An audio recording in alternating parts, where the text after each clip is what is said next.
merci Marie-Christine pour cette présentation. C'est vrai que ça me rappelle pas mal de souvenirs, hein, l'épisode du cluster 14, le fameux cluster 14, même si non, n'est pas très poétique. C'est un vrai espace de dialogue interdisciplinaire au sein d'une région entière, hein, puisqu'il y avait une trentaine de laboratoires dans mon souvenir.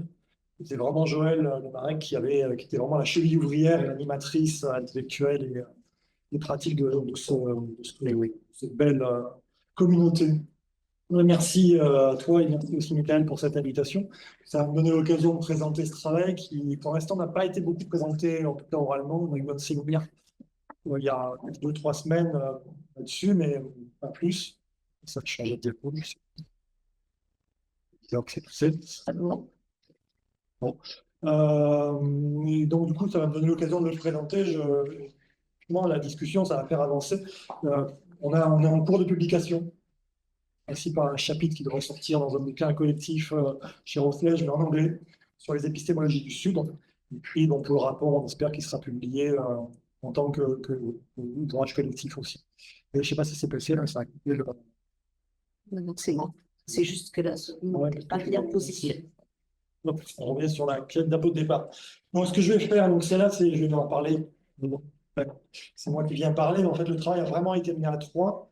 Donc, avec Joël Le Marec, qui maintenant est au Muséum national d'histoire naturelle, dans le laboratoire PALOC, hein. On travaille sur les patrimoines locaux, les savoirs locaux, des choses comme ça. Et on a fait ce travail aussi avec Léo Martin, qui était à l'époque de l'enquête, était un post-doctorant en anthropologie, toujours au muséum, le laboratoire PALOC, qui avait malheureusement pour la recherche, faute d'emploi et faute de force d'avoir trop galéré dans ce métier, a décidé de quitter l'enseignement supérieur à la recherche et de devenir éleveur agriculteur. Donc, il fait partie de ces bifurcants qui, malheureusement, sont de plus en plus nombreux. Ou heureusement, peut-être, finalement, on aura peut-être l'occasion d'en discuter. Donc, j'en reparlerai de lui, puisqu'il a une place importante dans ce travail d'élaboration. Je vais vous présenter, c'est un peu, bon, j'ai passé pas mal de temps sur une élaboration théorique ou méthodologique. Je vais vous présenter. Je vais aussi présenter une partie des résultats empiriques de la recherche, qui était menée donc sur des bases scientifiques lointaines aux îles Kerguelen. Kerguelen, je le présenterai tout à l'heure, mais c'est dans les terres australes antarctiques françaises. Et je vais conclure sur des enjeux réflexifs pour l'enquête en sciences humaines et sociales et plus généralement sur les relations entre sciences et société. Bon, alors quand on parle de science en ce moment, de quoi on parle quand on dit la science, hein? La question est évidemment d'actualité, on en parlait juste avant avec les attaques de Trump contre la science, hein, qui amène d'ailleurs à penser cette dernière comme, je cite, un rempart contre l'obscurantisme. Il y a aussi des expressions qu'on a vues récemment dans la presse, un pilier de la démocratie. Mais de qui et de quoi est-ce qu'on parle quand on identifie ainsi la science au singulier? C'est toujours assez bizarre. Donc moi, je vais définir ici la science non pas comme un discours universel à prétention de vérité, hein, pour reprendre la définition de Canguilhem, mais sur une portion d'unité du réel, mais plutôt comme une pratique située, comme un ensemble de phénomènes observables dans des endroits spécifiques, auprès de personnes qui sont engagées dans des pratiques et qui ont une réflexion quotidienne sur ce qu'elles font. Et il faut sans arrêt, je pense, reposer la question de la définition et du périmètre des sciences contre un certain sens commun épistémologique pour comprendre les savoirs en termes de confrontation, de relation entre ce qui est inscrit dans des discours, des cadres institutionnels, des choses de ce type-là, et ce qui ne s'inscrit pas, ou même ce qui est effacé ou négligé. Comprendre aussi les relations entre auctorialité, à la position de l'auteur, celui qui écrit, etc., celui qui signe, et la silenciation, qui est assez forte aussi dans les sciences, mais aussi les relations entre les protocoles techniques de la recherche et les pratiques situées qui sont même parfois plus informelles. Et ce que je vais montrer, c'est qu'il existe une normativité propre aux situations d'invisibilisation et de subalternisation à l'intérieur des sciences. Donc cette normativité, elle porte implicitement à une critique de la science d'excellence. Et plus largement, la production de savoir scientifique, elle est rendue aussi possible par des engagements, par des choix scrupuleux, par aussi toute une série de petites mains qu'on voit très rarement. Les invisibles, ça ont été très très peu étudiés par la sociologie des sciences, hein, et assez tardivement, mais qui sont bien souvent ces engagements et ces choix qui sont assez différents de ceux que porte une épistémologie normative et scientifique. Alors le cadre de travail et le contexte, je vais préciser un petit peu dans quel contexte ça se situe. Les recherches, pour ceux qui ne connaissent pas trop les tâches, les recherches qui sont menées dans les îles Kerguelen, principalement, on se centrait surtout sur les Kerguelen, elles sont menées par des biologistes et des physiciens, majoritairement. Et leurs recherches portent principalement sur le suivi de l'effondrement de la biodiversité, sur le changement climatique global, et en général, il y a aussi l'espace, recherche spatiale, grâce à de grandes séries de données qui sont accumulées depuis en gros les années 50 et qui sont réitérées tous les ans par des équipes qui s'installent sur place. Donc ce programme de recherche sur les TAF qu'on a pu mener nous a permis de nous appuyer sur une tension maximum intéressante entre une science qui fait rêver, avec des expéditions lointaines, extrêmement bien financées, des disciplines très légitimes, et puis en parallèle, on opposait des pratiques ordinaires de personnel de statut non scientifique et subalternisé, tout ça sur un même terrain d'enquête, les îles australes. C'était assez intéressant d'observer cette tension. C'est de là vraiment qu'on est parti, dès le départ. Pour ce qui est du programme lui-même, alors il y a toute une série de personnes avec qui on a travaillé, parce qu'il y avait une équipe qui était constituée d'anthropologues du muséum, d'historiens des sciences, et de nous, en sciences de la communication, on a travaillé aussi avec des anthropologues. Donc chacun a travaillé sur une rubrique particulière. On s'intéressait aux pratiques ordinaires des sciences extraordinaires. Donc c'est un programme muséum financé par l'État. Je passe sur l'aspect, disons, personnel. Vous verrez tout ça si vous avez eu le rapport. Pour ceux qui ne connaîtraient pas l'État, ben voilà une cartographie simplifiée. Ce sont des îles assez difficiles d'accès, qui le sont uniquement par bateau, entre 2 à 4 fois par an seulement, puisqu'il y a des rotations qui sont effectuées par Marion Dufresne pour ce qui est la partie TAF. Donc les terres d'Australie et Antarctique françaises qui sont situées au sud de l'océan Indien, entre en gros la Réunion et l'Antarctique, entre Madagascar et l'Australie. Bon, c'est des possessions de la France, héritées depuis fort longtemps. Voilà. Avec un climat évidemment très rude, elles sont très éloignées de toute terre habitée et beaucoup d'animaux sauvages, des plantes sauvages, etc. Et l'enquête, en fait, elle a été menée sur des personnes particulières auprès de personnages de statut non scientifique. Ce qui ne veut pas dire que ces personnes n'aient pas des compétences scientifiques. Elles ne sont pas sur des statuts de chercheurs, type CNRS, IRD, ou des pros, ou maîtres de conf ou profs d'université. Et donc, ces personnes, ce sont les volontaires à l'aide technique, qu'on appelle les VAT, VAT. Aujourd'hui, le nom a changé, mais peu importe, tout le monde parle de VAT.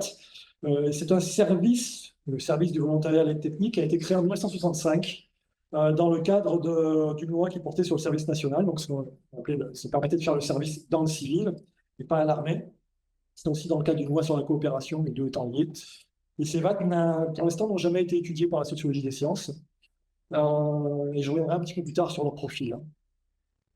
L'enquête, elle porte sur des personnes qui donc, ont hiverné au Kerguelen, dans des bases scientifiques, et ces bases sont les seules implantations humaines au Kerguelen. Actuellement, elles ont pour unique raison d'être, en fait, soit une présence militaire française liée à un aspect géostratégique évident, soit la recherche scientifique. La recherche scientifique, en fait, c'est surtout la recherche, enfin, ce qui est vraiment la présence humaine sur place, c'est vraiment la dimension militaire géostratégique. Alors, tu parlais d'ethnographie, je vais modérer un peu tes propos, parce qu'en fait, malheureusement, c'est une enquête Covid. Donc, on a commencé dans la voie et la monument dans le Chouette, on va aller au Kerguelen, faire du terrain au Kerguelen, évidemment, enthousiasme. Bon, et puis, non, bam, le Covid. Donc, voilà, donc on n'a pas pu aller au Kerguelen, mais on a fait quand même une série d'entretiens longs avec des VAT, une bonne quinzaine, sous forme de récits de vie qui durent entre 2 heures et 3 heures pour les plus longs. Et des rencontres aussi complémentaires avec des professionnels impliqués dans ce type de recherche, des logisticiens, des cadres, des gestionnaires, etc. Et parmi les 15 20 interrogés, je précise que dans l'échantillon, il n'y avait que 2 femmes. C'est pas un hasard, c'est un métier très masculin. L'autorisation de présence des femmes sur les îles australes, elle date de 1991, si je ne me trompe pas, elles sont quelque chose de très récent. On a aussi bénéficié dans un travail d'équipe interdisciplinaire, notamment avec l'apport d'un chercheur, Léo Martin, dont je vous ai parlé tout à l'heure, qui est un ex-VAT, et qui a hiverné au Kerguelen, et qui à l'époque n'était pas anthropologue, qui après, moi j'étais dans son jury de thèse, et après est devenu postdoc en anthropologie, et qui a été donc à la fois pour nous informateur, introducteur, c'est-à-dire qu'il nous a permis d'accéder au terrain, sans lui on n'aurait absolument rien pu faire, puisqu'il avait tous les contacts, et aussi chercheur dans cette enquête, en nous donnant une série de clés de lecture. Donc il a contribué à tous ces titres dans ce travail. Ce que je vais faire, je vais vous présenter un peu la partie disons, théorique, construction théorique et conceptuelle, ce qui organise le regard quand même, en principe. Et je vais présenter 2 ensembles d'inspiration théorique. Le premier, il va conso. Donc là, voilà. Le premier, ça va être, disons, le grand bloc concerne en gros la définition, si on peut parler de définition des sciences. Et le deuxième que vous verrez tout à l'heure, ça va être qui va permettre d'interroger les questions d'éthique et de silenciation mais aussi les confrontations de savoir. Donc sur la première partie, disons, la définition et le périmètre des sciences, il est divisé en 3 points. Premier point, ça va être d'autres, c'est inversé, c'est pas grave, on a d'autres enquêtes de terrain. Deuxième point, ça va être le mouvement d'autocritique des sciences dans les années 70, 80 et les études de sciences. Et le dernier point, ça va être les études de subaltern studies et les études féministes. Bon, j'ai commencé par le fait, on disait que le regard est organisé et orienté par la construction théorique, c'est pas tout à fait vrai. Que dans notre cas, que ce soit Joël ou moi, on a mené beaucoup d'autres enquêtes de terrain sur le temps de nos carrières. Moi en Argentine, à La Réunion, mais avec Joël aussi après en bibliothèque, dans les musées, etc. Et donc on a vu la récurrence, enfin, le fait de faire beaucoup d'enquêtes et d'en faire sur le long terme, ça permet de voir la récurrence d'un certain nombre de phénomènes parfois, ou de situations, de type de situation, de type de relations, notamment les relations de subalternisation, de silenciation, qu'on voit arriver, dont on prend vraiment la mesure quand on les voit se répéter. Parce que sur une première enquête, on peut passer à côté, parce que par définition, ce sont des phénomènes discrets. Quand on les voit se réitérer d'enquête en enquête, on se dit, ah, là, il y a quelque chose très clair. Il faut justement réitérer les enquêtes parce que ce sont des phénomènes discrets. Et donc, il s'éclaire les uns les autres tout au long d'une carrière. Et dans cette longue durée des carrières, qui commence à être la nôtre maintenant, puisque bon, ça va le tuer tous là, eh bien, on voit la robustesse ou la fragilité des questions de recherche, des cas théoriques qui évoluent aussi. Les évolutions politiques et épistémologiques qui s'inscrivent aussi dans cette durée, elles font aussi ensemble enquête d'une certaine manière, hein, et elles permettent en particulier de saisir ce qui n'apparaîtrait pas sous forme de fait observable à un instant T dans une enquête à un moment donné, et de requalifier aussi des importances, hein, des choses qui nous apparaissent vraiment importantes ou des hiérarchies, et de voir aussi ce que ça fait au savoir qu'on contribue.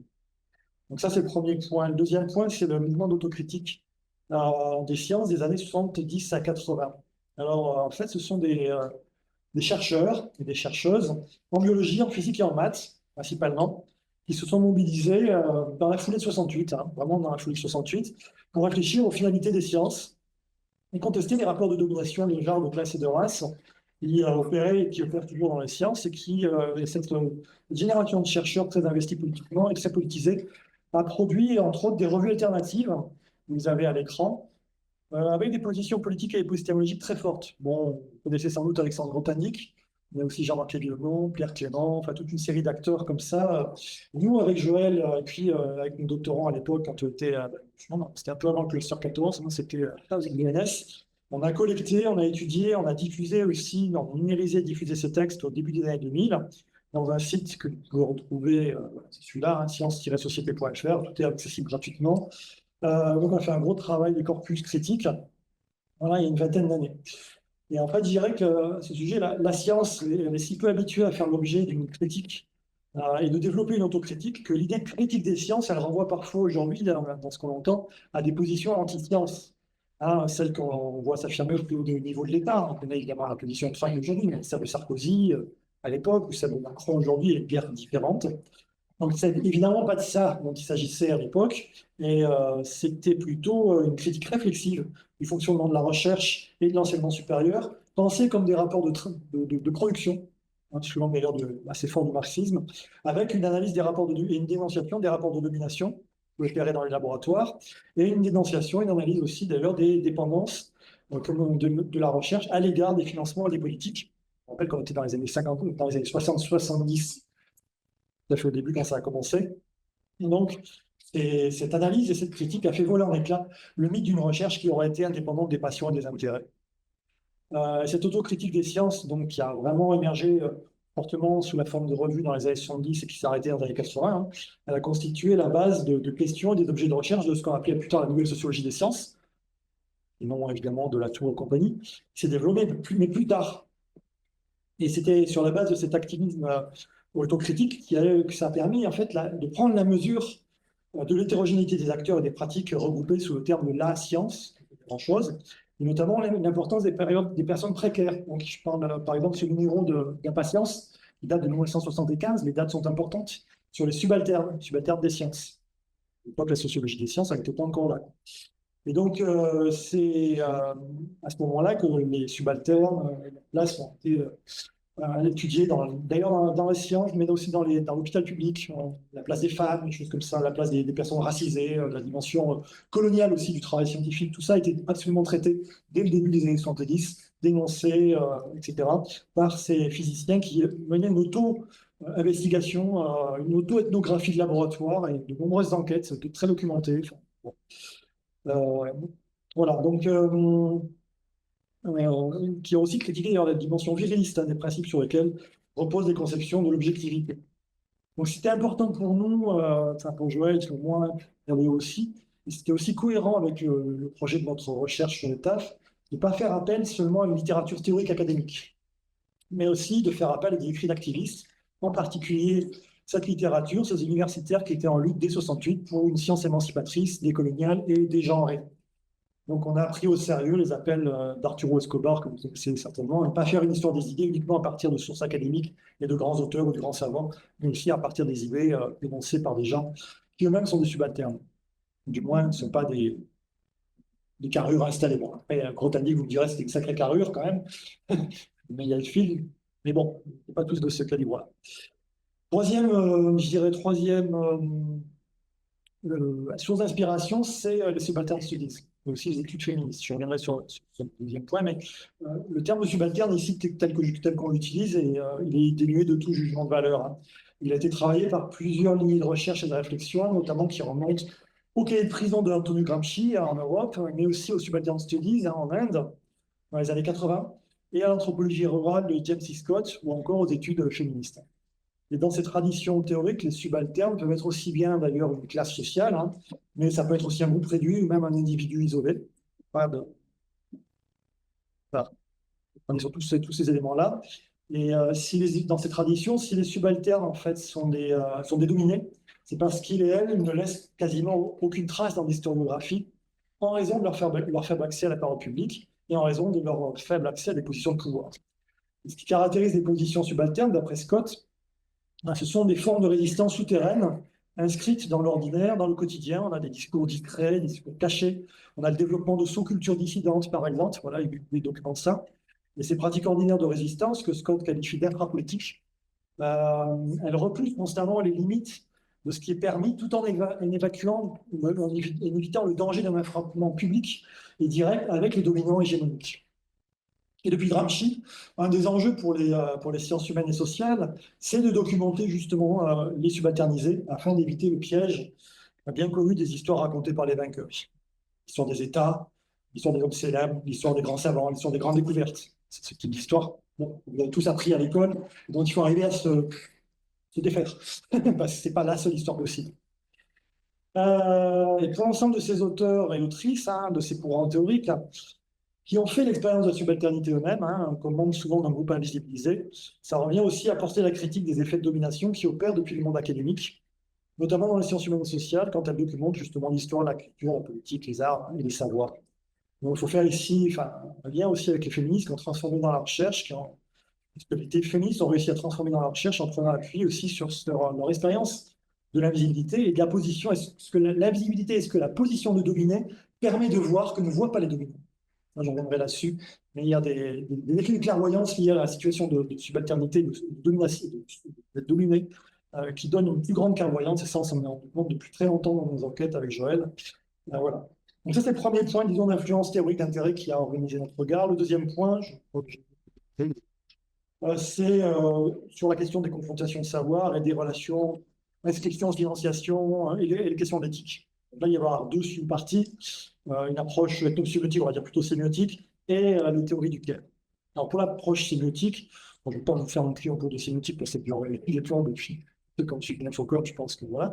Mais pour nous, la sémiotique, ça correspond d'abord à la théorie de Charles Sanders aux États-Unis, au début du siècle dernier, enfin, le 19e, début 20e, et surtout à son arrière-plan phénoménologique. Bon, pour ceux ou celles qui ont entendu parler de Peirce, souvent on résume un peu trop facilement, je trouve, sa théorie à la théorie de la représentation, c'est-à-dire la trop fameuse triade icône, indice, symbole, qui exprime les trois types de relations qu'un signe peut entretenir avec son objet. Alors, vous avez une relation d'analogie ou de ressemblance pour l'icône, hein, une relation factuelle ou de contiguïté pour l'indice, et puis une relation conventionnelle ou arbitraire pour ce qui relève du symbolique.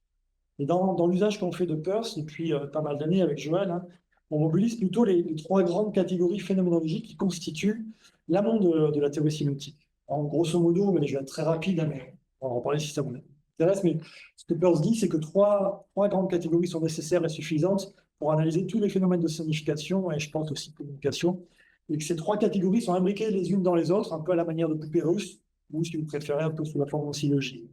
Ces trois catégories, je vais les lister et les décrire, ce sont celles des règles, celles des potentialités, et celles des relations et celles des potentialités. Schématiquement, hein, si une situation comporte des règles, qu'il s'agisse de lois explicites ou de normes sociales, alors ça signifie qu'il existe nécessairement un fondement relationnel à ces règles qui peuvent avoir été produites suite à des interactions, des alliances, des conflictualités, des mises en rapport. Et s'il existe des relations entre les éléments d'un système, deuxième branche, alors ça signifie que des potentialités ont été actualisées. La catégorie chez Peirce, la catégorie des potentialités, c'est celle du vague. C'est des choses imprécises, mal connues. La catégorie des relations, elle correspond à la factualité et à la désignation d'éléments singuliers à une étape de la montée en précision à partir du vague pour sortir du vague, justement. Et la catégorie des règles, c'est celle du général, ce qui permet la fixation des croyances, le raisonnement collectif, ce qu'on appelle le symbolique, tout ça. Donc on peut comprendre ces trois catégories de deux manières principales. La première, qui est évidemment la plus présente chez Peirce, qui est un logicien, un philosophe, hein, mais aussi un physicien, c'est celle de l'analyse des processus de signification centrés sur le sujet pensant. Question cognitiviste. Quand on produit une connaissance, on cherche à décrire ça de manière logicienne, on part en général de quelque chose de vague qui nous gêne à cause de son caractère mal formulé, pas connu, qui nous agace, parce que justement c'est vague. Et ensuite, on chemine en identifiant des variations dans ce vague, des différences, ou des éléments. Et on les met en relation jusqu'à ce qu'on observe des régularités et qu'une compréhension puisse se former inductivement. C'est la démarche de base inductive de toute connaissance, du moins si on la décrit en logicien, ce que fait principalement Peirce. Nous, l'interprétation qu'on fait, c'est plutôt une interprétation sociologique. Si on quitte cette focalisation de Peirce sur le sujet pensant, l'individu, sur les processus cognitifs, on peut avoir une lecture plus sociologique de ces catégories. Le vague, c'est le potentiel d'une situation donnée avant toute forme de description et d'expression par les acteurs. Les personnes, les groupes peuvent ensuite entrer en relation, interaction, ressentir des choses ensemble, par exemple, avoir des conflits et mener des alliances au sein de controverses pour commencer à faire émerger publiquement des choix qui vont actualiser certaines des potentialités de la situation. Et enfin, avec le temps, ces potentialités s'actualisent généralement dans des champs socio-discursifs. Elles peuvent acquérir le statut de normes sociales ou de lois juridiques et scientifiques. Mais ce processus n'est jamais clos sur lui-même, puisque de nouvelles controverses peuvent toujours ressurgir. Elles vont pouvoir apporter d'autres normes dans le champ, ou elles vont supprimer certaines normes des lois. Enfin bref, il y a toujours des allers-retours comme ça entre la dimension potentielle, l'inexprimé, le vague, les interactions, les conflictualités d'autre part, et enfin la dimension normative et l'écriture et la dimension symbolique. Alors nous, ce qu'on retient de cette phénoménologie, que j'ai rappelé très brièvement ici, très schématiquement, c'est la dimension d'analyse processuelle surtout des significations de l'action, sans qu'il y ait un intérêt supérieur pour les normes par rapport au reste, puisque chez Peirce, le vague, ainsi que la logique du contact, ont une importance épistémologique absolument égale. Et donc, ça permet de penser les sciences différemment d'autres épistémologies, en se focalisant pas seulement sur les théories scientifiques produites, mais sur l'ensemble des actions de signification qui en constituent les conditions de possibilité. C'est vrai qu'on va retrouver évidemment les petites mains, biais, et puis leur émergence en matière. Donc le deuxième bloc d'inspiration à l'intérieur de ce volet, alors là c'est sur la question de l'éthique et des théories du Caire, et là je ferai vraiment, alors je vais le faire moi-même parce que Joël n'est pas là, mais c'est vraiment Joël Lemarec qui a fait tout ce gros travail. Moi je me suis aussi intéressé, mais plus tardivement qu'elle, aux théories du Caire. Elle a vraiment fait un énorme travail de lecture, et elle est beaucoup plus spécialiste de ça que moi-même. La partition genrée qui commence à te faire sérieusement réfléchir d'ailleurs de ses préférences théoriques. Là, il va en distinguer un coup, évidemment. Donc le Caire, ça c'est quoi? Ça renvoie à une galaxie de notions qui sont aujourd'hui un peu trop familières parce qu'elles ont été rabattues par les médias notamment sur des usages pratiquement professionnels, hein, le soin à l'autre, tout ce qui relève du médical, du psychologique, de l'assistance sociale, etc. Bon, c'est pas ça, hein, et ça ne permet pas ce rabattement médiatique, cette vulgarisation sur des usages professionnels, ça ne permet pas de prendre la pleine mesure de ce que le Caire apporte comme approche permettant en fait de transformer l'ensemble des relations, des formes de production des savoirs. Qu'est-ce que ça recouvre, le Caire, hein, le soin, le souci de l'autre, du point de vue des chercheuses qui ont introduit le terme, en particulier Carole Gilligan, mais aussi Joan Tronto, et puis en France, Sandra Logier, c'est sans doute. L'ouvrage de référence, c'est l'ouvrage de Gilligan en 1982, qui s'appelle In a Different Voice, qui était traduit en français sous le titre Une voix différente pour une éthique du care, préfacé d'ailleurs par Sandra Augier et pardon. Au départ, Gilligan, c'est une invisible. C'est l'assistante d'un psychologue célèbre américain, Lawrence Kohlberg, et qui, dans les années 50, ce psychologue entreprend de montrer, en conditions expérimentales, que les petits garçons acquièrent un stade de développement moral supérieur à celui des petites filles. Ah oui, tant qu'à faire. Donc, ils sont capables, les petits garçons, d'après Kohlberg, de raisonner sur des situations de prétexte, des problèmes posés, mais en mobilisant des principes moraux abstraits, universels, alors que les petites filles se contentent d'essayer de réfléchir à partir des éléments empiriques de la situation ou en imaginant des actions. Alors Gilligan, elle s'intéresse extrêmement à ce que le psychologue cherche à produire, donc il cherche à produire la preuve de ce que certaines ne sont pas capables de faire, mais aussi à ce que les petites filles font, compte tenu de l'impossibilité qu'elles ressentent d'occuper des positions de pouvoir. Nous, on ne peut pas prétendre agir pour tout, c'est sur la base de principes abstraits.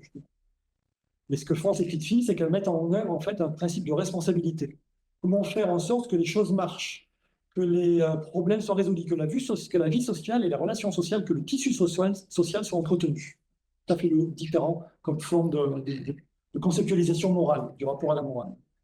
Donc l'éthique du cœur, elle n'est pas associée par Gilligan, par ces types d'auteurs, à une spécificité féminine. C'est surtout pas ça, mais plutôt une condition dominée où s'éprouve la conscience des marges d'action et l'importance de ce qui est subi.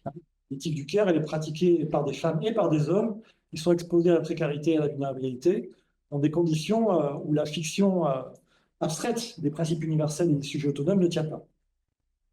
Le care, ça permet d'une part de réattribuer toute une série de travaux de portée supposée universelle à leurs conditions d'élaboration qui sont évidemment socialement et politiquement situées, et d'autre part de se rendre attentif à des voies invisibles et différentes qui peuvent repeupler à ce moment-là l'espace social, l'espace de ce qui nous en commun, de ce que nous est commun aussi, et qui permet de transformer un peu la fiction d'une séparation stricte entre espace public et espace privé. Justement, dans la théorie de Kohlberg, il y avait justement un passage à l'espace public qui serait celui de la théorisation. Donc le care, c'est une forte portée critique, puisque ça suppose la révision de tout ce qui a été tenu pour insignifiant dans la production des théories, notamment du fonctionnement social. Et les sciences, elles apparaissent aussi rétrospectivement de ce point de vue comme un dispositif qui permet au moins autant d'exclure que de montrer les choses. Et donc ça ouvre la voie à une forme de réappropriation de la pluralité, de l'hétérogénéité des savoirs produits au nom du souci d'autrui et de l'entretien d'agencement et de formes comme ça de vie discrète en dehors des modèles théoriques surplombants et des dominants, qui sont d'ailleurs des modèles de fonctionnement social classiques, structurés par les rapports de pouvoir et par la visibilité. Chose importante aussi, là Joël insiste beaucoup là-dessus, le care, ça ne peut pas donner lieu à des énoncés à propos duquel on débattrait entre sujets autonomes rationnels sur un plan strictement intellectuel. C'est-à-dire qu'en fait, il faut avoir ressenti aussi, il faut pouvoir reconnaître effectivement des savoirs produits depuis des interdépendances, depuis la sensation de ces interdépendances, avec des formes plurielles d'expression et reconnaître cette pluralité. Donc c'est vraiment un défi par rapport aujourd'hui au fonctionnement des institutions scientifiques, au moment où on a des injonctions à l'autonomie et à la compétition qui inspirent la plupart des dispositifs techniques et réglementaires de la recherche. Par hasard d'ailleurs, si aux États-Unis, c'est la théorie du genre qui est en premier flambé là. Ouais, ça tombe sous le sens. Donc là, je vais maintenant vous présenter un peu, après cette, voilà, les grandes sources d'inspiration qui nous ont animés, je vais présenter maintenant l'enquête elle-même, avec les questions de méthode, etc. Pour ce qui est de... Alors, la question de la méthode, en fait, on cherchait, nous, un point d'entrée dans l'enquête. J'exclus l'idée de la méthode l'entretien. C'est trop facile de dire, parfois, c'est une méthode. Pour moi, c'est pas une méthode, c'est un moyen d'interaction avec les acteurs, et c'est un moyen de recueillir des éléments empiriques. Pour moi, ça ne fait pas partie de la méthode, parce que sinon, alors, en ce compte-là, il n'y a plus qu'une seule méthode dans toutes les sciences sociales. Bon, donc ça n'a aucun intérêt. C'est de parler de ça en termes de méthode. Ce qui est vraiment pour nous la méthode, c'est plutôt comment on rentre dans l'enquête, comment on cherche à trouver quelque chose qui fait sens quand on a des interlocuteurs, aussi bien pour les acteurs qu'on interroge que pour nous en tant que chercheurs. Et ça, c'est des choses c'est une question qu'on se pose dans tous les travaux qu'on a menés depuis une dizaine d'années. Et là, avec les entretiens préalables, on s'est rendu compte que ce qui faisait sens pour les acteurs comme pour nous, c'est la notion de mission scientifique. Et ça s'est imposé en tant que la mission, c'est quoi? C'est une unité une unité temporelle et spatiale de pratique, et c'est identifié en tant que tel, hein, comme unité, par tous les personnels qui travaillent ou qui préparent justement le travail des missions scientifiques. Et voilà, donc par exemple, la durée d'une mission, c'est en général d'un an. Elle se déroule en général de septembre à septembre, et elle implique aussi bien des aspects scientifiques et logistique, mais aussi une mémoire partagée. Comme vous voyez à l'écran, il y a des logos pour chaque mission. Chaque mission a son logo, il y a des blogs pour chaque mission, il y a une équipe spécifique pour chaque mission. Elles ont un nom particulier, enfin, en général, c'est le numéro de mission, mais il peut y avoir des petits noms aussi. Voilà. Donc, la mission, c'était finalement, on a demandé aux gens de nous décrire une mission, leur vie dans la mission et leur rapport à la mission. C'est cette manière-là qu'on est entré dans l'enquête. Alors, je ne vais pas vous parler ni du numéro ni de la date exacte de la mission choisie, parce que vous veut respecter quand même l'anonymat des personnes. Et donc, c'est une mission au Kerguelen, donc je vais dire le lieu, aux alentours de 2010. Vous n'en saurez pas plus. Alors, pour ce qui est des entretiens, puisqu'on a fait des entretiens, on a fait des entretiens auprès donc, des VAT, de quelques moments tout à l'heure. Et donc, on s'est concentré sur un type d'expérience, celle c'est volontaire à l'aide technique. Et la mission qu'on a choisie, donc qui remonte à 2010, et l'enquête a été menée à partir de 2020, puisque c'était Covid, mais c'est ça, on a commencé en 2020 par là. Donc, il y avait 10 ans d'écart. C'est intéressant ces 10 ans parce que ça a permis d'accéder au récit de ces personnes qui sont encore relativement jeunes au moment de l'enquête, mais qui en même temps ont un décalage de 10 ans, et donc un décalage de réflexivité par rapport à leur terrain. Donc, on n'a pas réalisé malheureusement une ethnographie du travail scientifique au Kerguelen, hein, puisque bon, mais d'une part, c'est des situations que je connais quand même, puisque moi j'ai fait du travail d'ethnographie dans des conditions un peu très proches de celles des Kerguelen quand j'étais en Argentine avec des biologistes, la même chose, la capture des animaux, donc je vois à peu près au niveau climatique, au niveau isolement, au niveau type de travail, voilà à peu près de quoi il s'agit. Par ailleurs, donc, on avait un ancien hivernant avec nous, donc c'est intéressant, donc ça compensait l'absence de travail photographique. En revanche, donc le décalage temporel de plusieurs années entre la mission et le moment de l'enquête, ça a permis de bénéficier donc du retour réflexif des gens sur leur vie et sur leur mission. Et donc, du coup, l'expérience qu'ils ont vécue, elle est filtrée par tout ce qui a suivi dans leur vie, par la réflexivité, mais aussi par l'état actuel de la biodiversité, du climat, des recherches qui sont consacrées à ces questions-là, et par la prise en compte aussi de la situation des femmes et des précaires aujourd'hui. Donc, les vannes qu'on a interrogées sont jeunes. Ils sont issus de groupes socio-professionnels intermédiaires. Donc, dans les statistiques de l'INSEE, ce qu'on appelle groupes socio-professionnels intermédiaires, c'est ceux qui occupent une position socio-économique entre les cadres d'une part et les employés ou les ouvriers d'autre part. Donc là, tous font partie de ce profil-là. Ils sont souvent titulaires de masters en sciences de la nature. Alors, le fort engagement d'un séjour au Kerguelen, hein, puisque c'est quand même un truc assez mobilise, pour eux, ça a correspondu en général, enfin pour tous quasiment, au démarrage d'une trajectoire professionnelle et d'ascension sociale. Les VAT ont tous exprimé l'idée que cette expérience a été déterminante pour la suite de leur parcours professionnel. Donc, ce sont des personnes invisibilisées dans les recherches, dans la mesure où elles n'apparaissent jamais dans les publications, elles ne signent pas. En général, elles sont peut-être même, la plupart du temps, elles ne sont pas citées, et qui sont pourtant très fortement engagées, qui ont payé de leur personne. Hein. Les VAT ont souvent eu des problèmes de santé pendant ou au retour de leur hivernage, notamment, ils ont parlé de beaucoup de problèmes dentaires, de problèmes d'articulation, de dépression. La difficulté du travail, d'ailleurs, est évoquée avec une certaine fierté, c'est un côté un peu viriliste, hein, c'est pas délicat, je trouve ça. Et de fait, l'accès aux soins est limité hein, dans l'État. Il ne faut pas d'hôpital sur place, il y a juste un médecin. Et donc, du coup, ces personnes savent que certaines pathologies pourront être prises en charge qu'au retour, sauf à risquer un rapatriement qui est vécu comme un échec. On est encore dans une dimension viriliste de la science. Donc, ils sont donc prêts à mettre à l'épreuve leur force et leur santé. Ce qui veut dire, là, par là, ce qui est intéressant, c'est que l'invisibilité qui est la leur, la subordination qui est la leur, elle est à la fois subie et acceptée comme un sacrifice au nom de l'intérêt supérieur de la recherche. C'est formulé comme ça. Alors, je vais vous parler maintenant des résultats majeurs. Je fais un petit extrait des résultats majeurs de l'enquête, avec un point de départ sur l'éthique. Donc, l'éthique située et les émergences normatives. C'est vraiment l'éthique située et les émergences normatives du point de vue des subalternes qui ont organisé notre travail, enfin, qui nous ont vraiment le plus intéressés. On a fait donc pas mal d'entretiens, souvent très longs, hein, en faisant décrire aux gens simplement d'où ils venaient avant d'être VAT, quelle était leur expérience personnelle, etc., rapport à la nature, tout ça. Après, quand ils ont été sélectionnés, comment ils ont été sélectionnés, comment ils sont arrivés au Kerguelen, etc. Sur place, quelle a été leur expérience, et après, quand ils sont rentrés, comment s'est passé le retour. Donc il y en a eu des récits entre 2 heures et 3 heures pour le plus long, donc du type récit. On est vraiment le moins de questions possible et on laisse les gens dérouler leur truc avec toute une série quand même de thèmes sur lesquels on leur propose d'illustrer.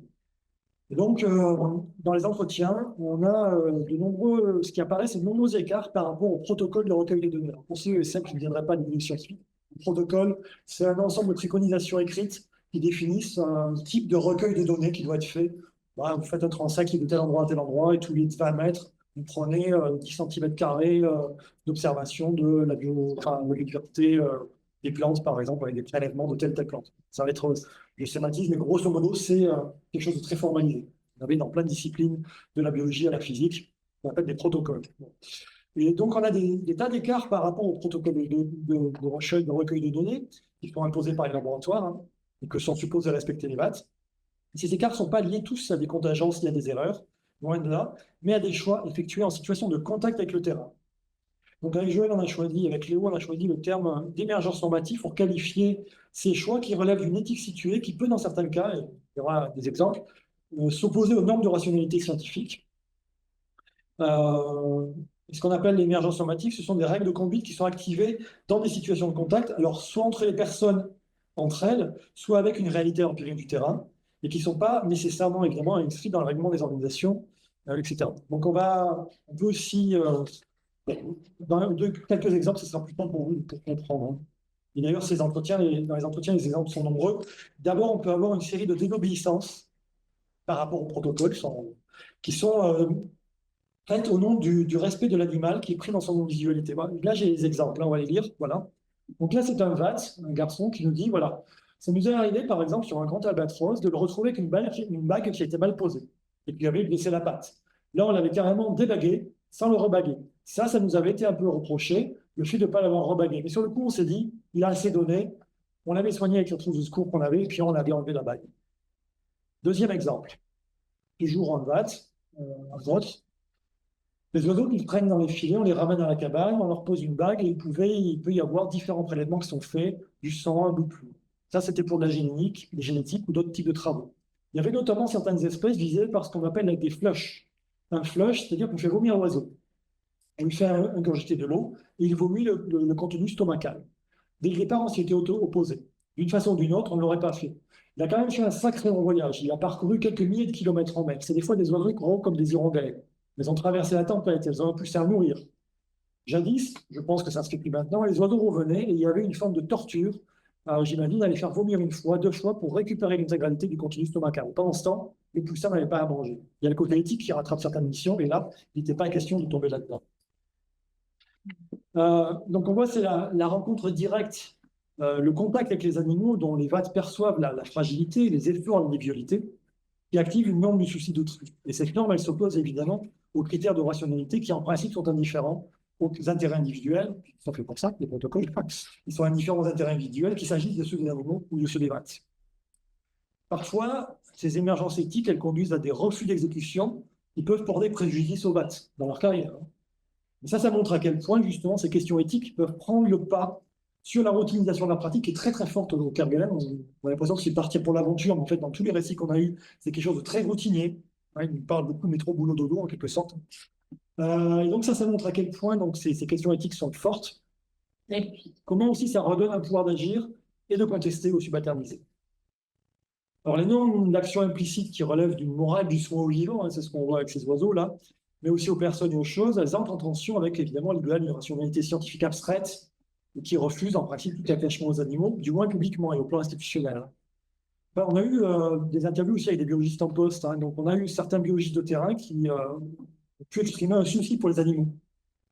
Et parce que vous savez qu'au Kerguelen, on a abattu dans le TAF des milliers d'animaux pour se préserver la biodiversité, puis on a épandu aussi des anticoagulants par la tonne pour tuer les rats. Voilà, donc les gens, certains biologistes se sont inquiétés de ça. Et les gens qu'on a interviewés, qui étaient des cadres, nous dit tout ça, c'est préoccupations éthiques, c'est de l'idéologie. C'est de l'idéologie. Donc on a quand même des tensions là qui apparaissent.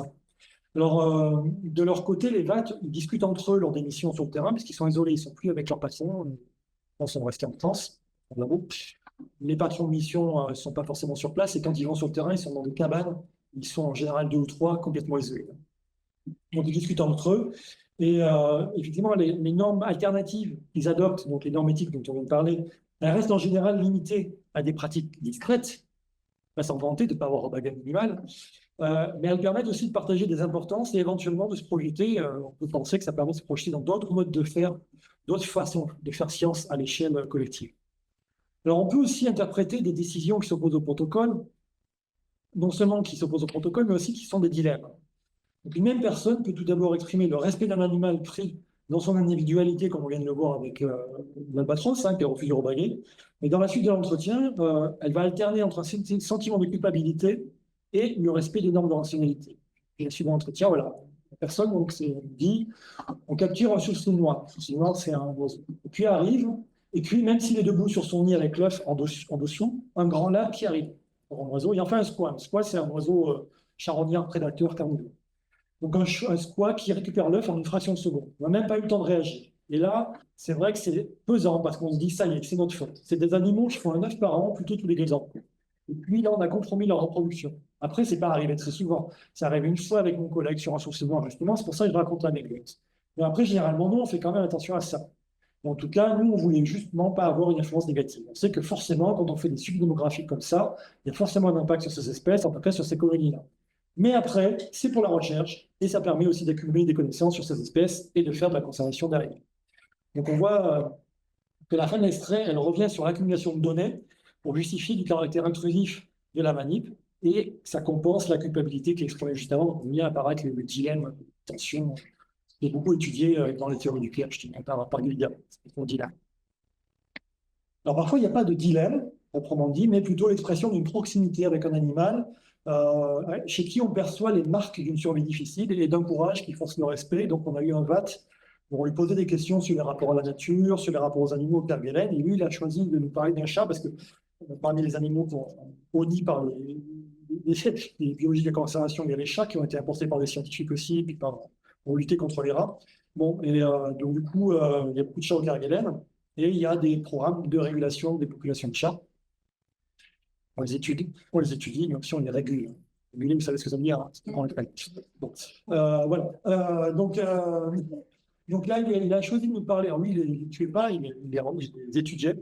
Et donc, il a choisi de nous parler d'un chat singulier dont le marquage révélait qu'il avait déjà été capturé plusieurs années auparavant. Le chat est endormi sur la paillasse et il nous décrit son corps marqué par les épreuves. C'est un chat qui a plus de dents, mais qui a des pattes énormes, super musclées, super musclées que le chat habituel pour la survie dans des conditions extrêmes. Et donc, on a perçu l'admiration de ce VAT pour ce chat et une capacité à ressentir les épreuves subies sur le même territoire, que l'on soit humain ou animal. Et de fait, ce VAT avait lui-même des problèmes de santé. Il avait parcouru plusieurs milliers de kilomètres avec de lourdes charges sur son dos pendant tout son hivernage pour récupérer les chats. 2-3 chats dans une cage et des centaines de kilomètres. Voilà, donc ensuite, le soin, l'attention dont on vient de parler aux animaux, ça peut s'appliquer aussi dans nos animaux, mais aussi à des objets techniques auxquels on s'attache, notamment le matériel scientifique des manips.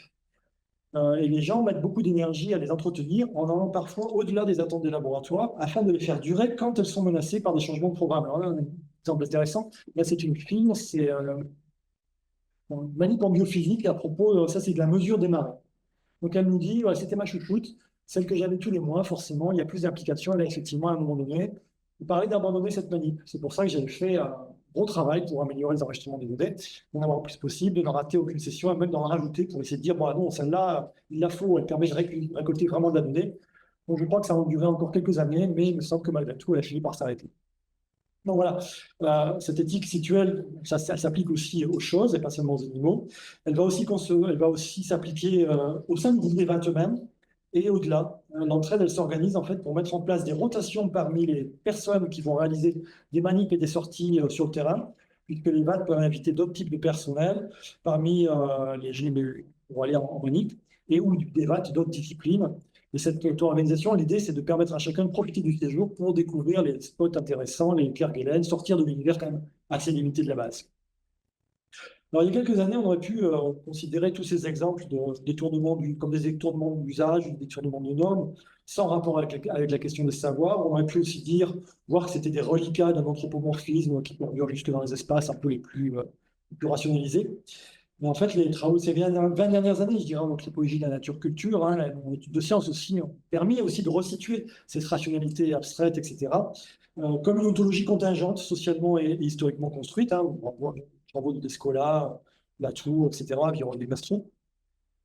Cette perspective, ça permet de considérer sérieusement la possibilité pour des personnes d'assumer simultanément plusieurs types de savoirs, plusieurs types de relations aux animaux. Donc le dilemme, le trouble, ce n'est pas des défaillances, hein, mais ce sont des formes sérieuses de la connaissance et du politique.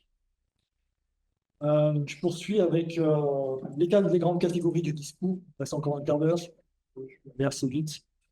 En fait, là, j'ai décrit un peu le détail des émergences en 10 minutes. Mais 10, pas 2. 10, ça va faire ça, parce que je vais peut-être aller. On a trois grandes catégories qui émergent. Bon, il y a même le discours, pas rentrer trop longtemps, sinon je ne vais pas pouvoir, ça va être trop long. Mais dans tous les entretiens, on a trois grandes représentations qui apparaissent, disons, sont articulées entre elles comme un système typique persienne. C'est-à-dire qu'on peut les classer soit en classe appartiennent justement, soit au général, soit au relationnel, soit au vague.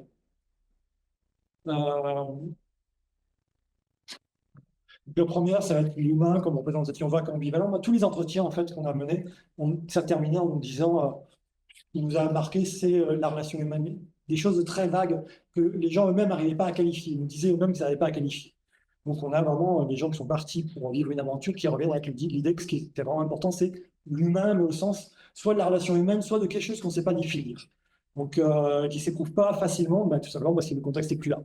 Je passe, ça c'est une des premières catégories. La deuxième catégorie, troisième catégorie qui est opposée à celle-là, c'est une catégorie cette fois-ci très générale et très précise, c'est l'espèce.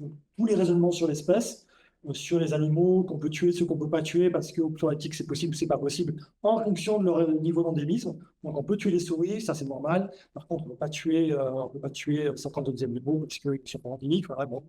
Et donc on parle des espèces.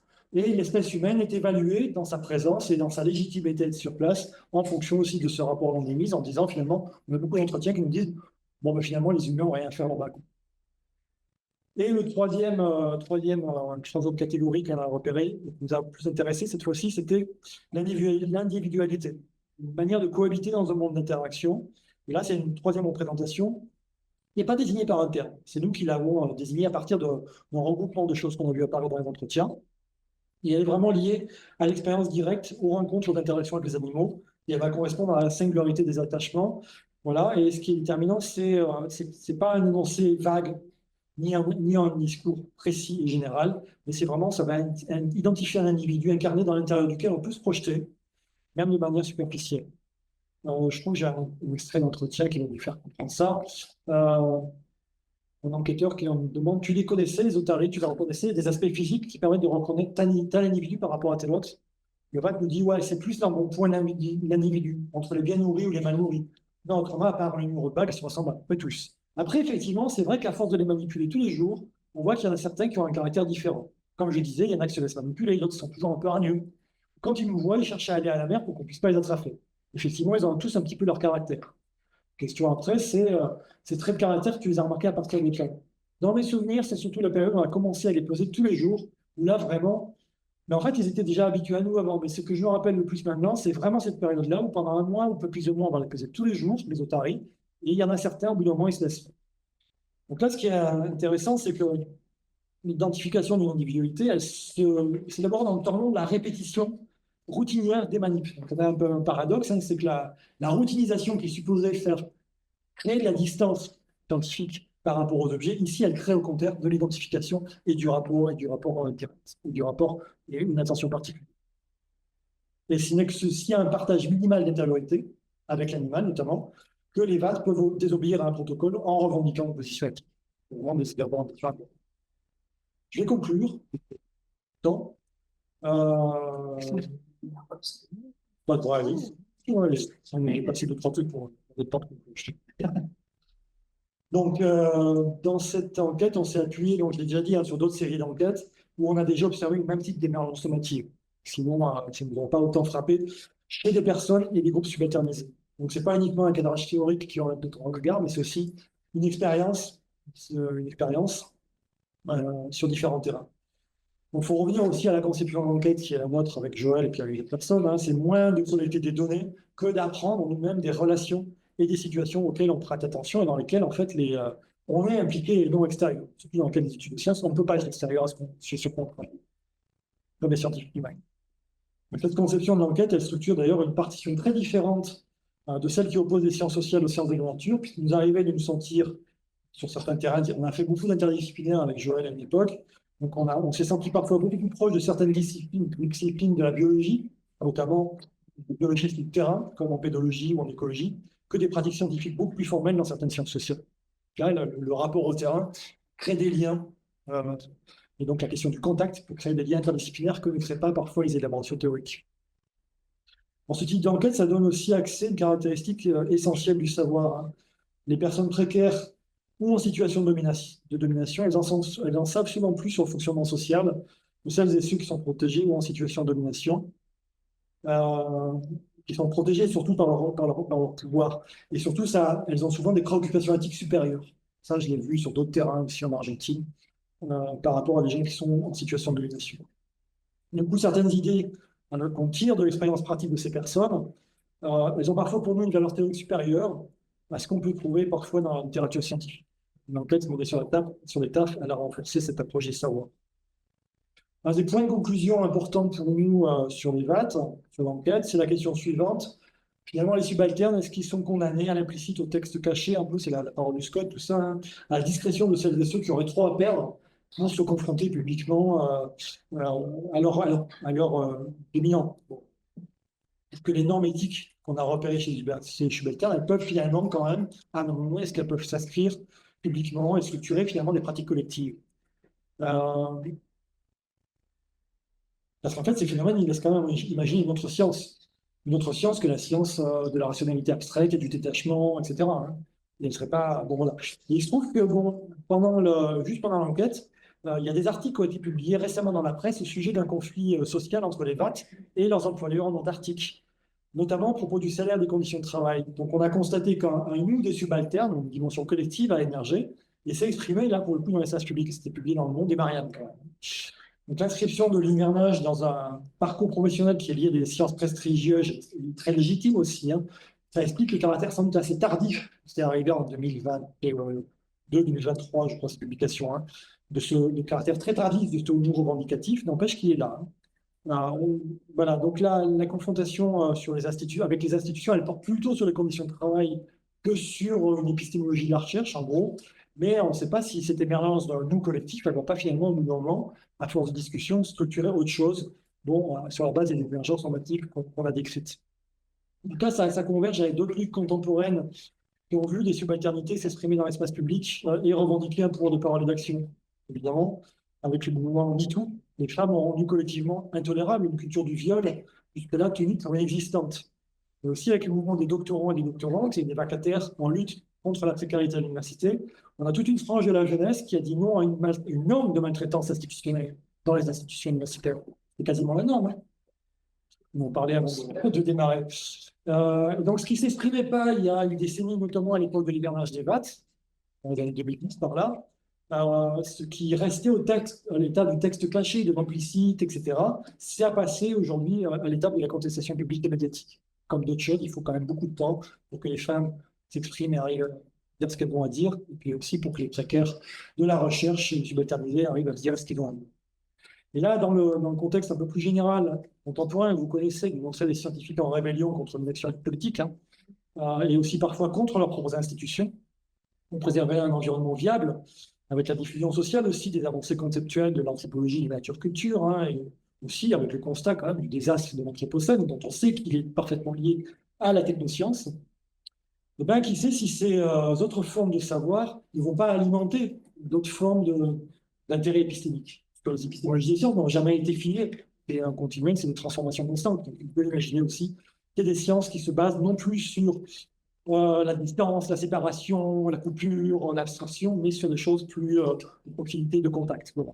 En tout cas, moi, c'est des choses qui seraient intéressantes. Et je pense qu'il faudrait aujourd'hui, pour qu'une transformation des sciences soit effective, pour qu'elle soit radicale, pour qu'elle ouvre au fait un horizon écologiquement viable et démocratiquement souhaitable, il faudrait quand même que l'ensemble du système de l'enseignement supérieur et de la recherche reprenne sérieusement le travail le chemin de l'autocritique, un peu comme dans les années 70, et se purge des relations de domination qui le minent de l'intérieur. En termes d'écologie et de démocratie, la leçon elle vient là encore de l'activisme plus que du monde académique, hein, puisque, comme le disait un militant écologiste et anarchiste bien connu, Murray Bookchin, qui est celui qui a fondé l'écologie politique aux États-Unis dans le début des années 60, qui est un peu la figure intellectuelle des années 60, je cite, aussi longtemps que persistera la hiérarchie, aussi longtemps que la domination imposera un système d'organisation élitiste à l'humanité, le projet de dominer la nature se perpétuera inévitablement et conduira notre planète vers l'extinction écologique. Dernier point, et je conclue vraiment là-dessus, c'est pas forcément dans les avant-gardes scientifiques et esthétiques que peuvent, de notre point de vue, en tout cas, opérer les transformations sociales et radicales, notamment en portant les fameux nouveaux récits, nouveaux imaginaires dont on aura les oreilles depuis quelques années, ni pas forcément non plus par des gestes théoriques supposément audacieux au sein du milieu académique. Ce qu'on a vu dans pas mal d'enquêtes, et ce qu'on a essayé de montrer aussi dans cette enquête-là, c'est que les pouvoirs de transformation ils viennent aussi justement des gens qui sont en situation d'expérimenter directement d'autres formes d'organisation, d'autres manières de relier l'action et le savoir, parfois en se mettant à distance de toute théorisation. Ce qui importe alors, c'est plutôt d'activer la logique du contact, de la sensibilité, ou des luttes d'ailleurs, et d'expérimenter à partir du vague et du potentiel des formes autres, plutôt que de monter en généralité théorique ou de s'ancrer dans le registre du symbolique ou du discours. Donc, ça, c'est un peu l'espoir qu'on porte suite à cette enquête. Voilà, bon, merci.